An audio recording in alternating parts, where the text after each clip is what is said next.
there lived a miser named Miss Greta. Miss Greta's neighbors often invited her to festivals and gatherings, but she always declined, saying it was a waste of time and money. Instead, she spent her days counting her coins and worrying about her treasure. One evening, a terrible storm swept through the village. She heard a knock at her door. She saw Mrs. Harper, a kind old woman from the village, drenched and shivering. "Miss Greta, my house is flooded.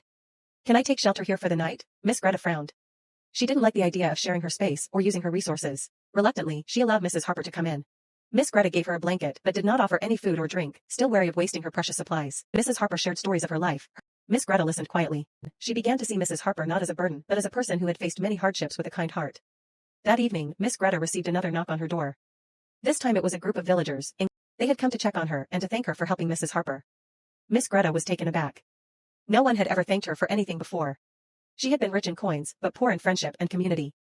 With her newfound generosity, Miss Greta helped repair the storm damage in the village, supported the local school, and ensured that no one went hungry.